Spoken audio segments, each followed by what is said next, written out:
क्या आपने कभी सोचा है कि इंसान जो पूरी दुनिया को जीत सकता है वह आखिर अपनी ही किस्मत से क्यों हार जाता है। आज हम बात करेंगे उस महान योद्धा की जिसे दुनिया सिकंदर महान के नाम से जानती है। एक ऐसा राजा जिसने कम उम्र में इतिहास रच दिया, लेकिन उसकी आखिरी सांसें क्या बताती हैं कि जीत ही सब कुछ नहीं होती।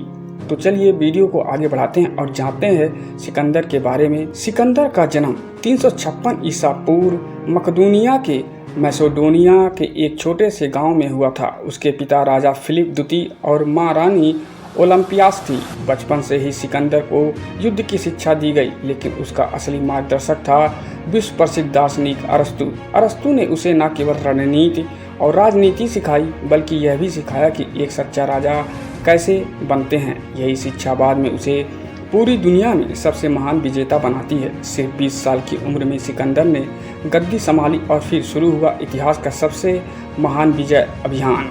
सिर्फ 20 साल की उम्र में सिकंदर ने गद्दी संभाली और फिर शुरू हुआ इतिहास का सबसे महान विजय अभियान। उसने सबसे पहले ग्रीस को एकजुट किया, फिर पारस की ओर कूच किया। सिर्फ कुछ सालों में ही उसने ईरान, मिस्र, अफगानिस्तान, सीरिया, तुर्की और यहाँ तक कि भारत तक अपने साम्राज्य को फैला दिया। वह जहाँ जाता जीत उसकी मुट्ठी में होती। लोग उसे भगवान का दर्जा भी देने लगे थे। 326 ईसा पूर्व में सिकंदर ने भारत पर चढ़ाई की। उसका सामना हुआ राजा पोरस से।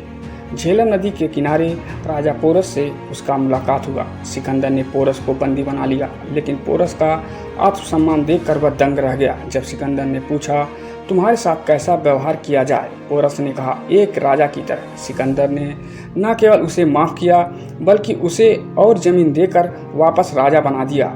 यही थी सिकंदर की महानता, जीत कर भी सम्मान देना। दुनिया का लगभग हर कोना सिकंदर के कदमों के नीचे था, लेकिन उसके सैनिक थक चुके थे। वे अब वापस जाना चाहते थे। सिकंदर का दिल टूटा, पर वह अपने लोगों की इच्छा के सामने झुक गया। वह वापस इराक लौटा, लेकिन वहां उसे बुखार हो गया। कुछ ही दिनों में 323 ईसा पूर्व में सिर्फ 32 साल की उम्र में सिकंदर की मौत हो गई। कहा जाता है कि मरने से पहले सिकंदर ने 3 अंतिम इच्छाएं जताई थी। मेरा ताबूत वैद्यों द्वारा उठाया जाए ताकि दुनिया देखे कि मृत्यु के सामने कोई डॉक्टर कुछ भी नहीं कर सकता। मेरे खजाने को रास्ते में बिखेर दिया जाए ताकि लोग समझें धन यहीं छोड़कर जाना है। मेरे दोनों हाथ ताबूत से बाहर लटकाया जाए ताकि लोग यह जाने कि खाली हाथ आए थे और खाली हाथ ही जा रहा है। ऐसे थे सिकंदर, जिसने सब कुछ पाया पर अंत में समझा कि असली विजय आत्मज्ञान में है। जीत जरूरी है, लेकिन उससे भी जरूरी है इंसानियत। धन, ताकत और साम्राज्य भी एक दिन छिन जाते हैं, पर आपके कर्म, आपकी विनम्रता और आपके विचार वो आपको अमर बना देते हैं। अगर आपको यह कहानी प्रेरणादायक लगी हो तो वीडियो को लाइक करें, चैनल को सब्सक्राइब करें और हमें कमेंट में ज़रूर बताएं सच्ची महानता किसमें है, जीत में या विनम्रता में। तो चलिए वीडियो को ख़त्म करते हैं, और अगर आप लोग चैनल पर नए हैं तो चैनल को लाइक कर दें, सब्सक्राइब कर दें और लोगों में शेयर कर दें। धन्यवाद।